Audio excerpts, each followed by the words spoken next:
अलग कहानियां बताई हैं, वहीं नेताओं ने भी इस सारी घटना पर अलग अलग बयान दिए। सारे आपको एक एक करके सुनवाएंगे, लेकिन आपको सबसे पहले तस्वीरों में दिखा देते हैं कि आखिरकार वहां पर कैसा मंजर था जब वहां पर भगदड़ मची। तो प्रयागराज जाने के लिए जो लोग हैं शाम 4 बजे से ही वहां जुटने लगे थे और प्रयाग जाने वाली पूरी की पूरी 3 ट्रेनें जो हैं वो समय से नहीं पहुंची, जिसके बाद जो है वहां पर लोग इकट्ठा होते गए और पूरा जो स्पेस था वो भरता चला गया और लोगों को सांस लेने तक की जगह वहां पर नहीं बची, जिसकी वजह से भगदड़ जैसी स्थिति हो गई और तो और 18 लोगों की जान चली गई। अब वो 3 बड़े कारण हम आपको बताते हैं जिसकी वजह से हालात वहां पर और बिगड़ते चले गए और 18 लोगों ने अपनी जान गंवा दी। प्रयागराज स्पेशल ट्रेन, भुवनेश्वर राजधानी और स्वतंत्रता सेनानी एक्सप्रेस तीनों ही प्रयागराज जाने वाली थी। 2 ट्रेनें भुवनेश्वर राजधानी और स्वतंत्रता सेनानी लेट हो चुकी थी, अपने तय समय से वो लेट चल रही थी। इन तीनों ट्रेनों की भीड़ जो है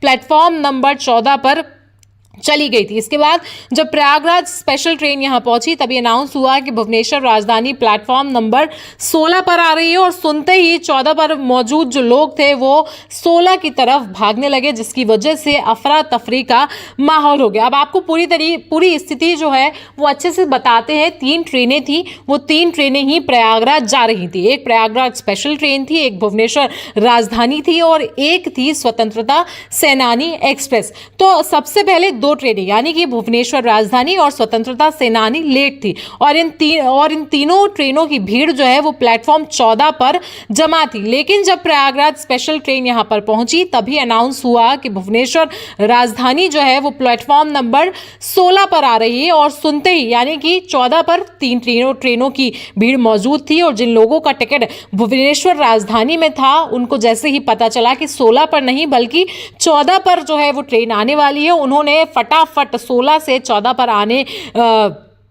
माफ कीजिएगा कि 14 से 16 पर आ रही है और वो 14 से 16 की तरफ भागे, जिसकी वजह से वहां पर अफरा तफरी की स्थिति मच गई। तो वहीं कई लोग काउंटर पर थे, इनमें से 90% प्रयागराज जाने वाले लोग थे। अचानक ट्रेन का अनाउंसमेंट हुआ तो लोग बिना टिकट ही प्लेटफॉर्म की तरफ भागे, जिसकी वजह से यहां पर अफरा तफरी की स्थिति हो गई। उसके बाद 2 वीकेंड से कुंभ जाने वालों की भीड़ हो रही थी, पर स्टेशन प्रशासन ने कोई कंट्रोल रूम नहीं बनाया। शनिवार को शाम 7 बजे भीड़ बढ़ने लगी थी और किसी ने भी यहां पर ध्यान नहीं दिया। तो यहां पर 3 बड़े कारण जो है वो सामने निकल कर आए हैं। एक तो जो 3 में मुख्य ट्रेनें थी वो प्रयागराज जा रही थी, वो तीनों की तीनों लेट थी और जैसे ही कुछ अनाउंसमेंट में कंफ्यूजन हुआ लोग यहां एक प्लेटफॉर्म से दूसरे प्लेटफॉर्म जाने लगे, जिसकी वजह से अफरा तफरी मच गई। वहीं इसी अनाउंसमेंट को सुनते हुए जो लोग टिकट काउंटर पर खड़े थे उनको लगा कि कहीं ट्रेन चूक ना जाए, जिसकी वजह से वो टिकट लिए बिना ही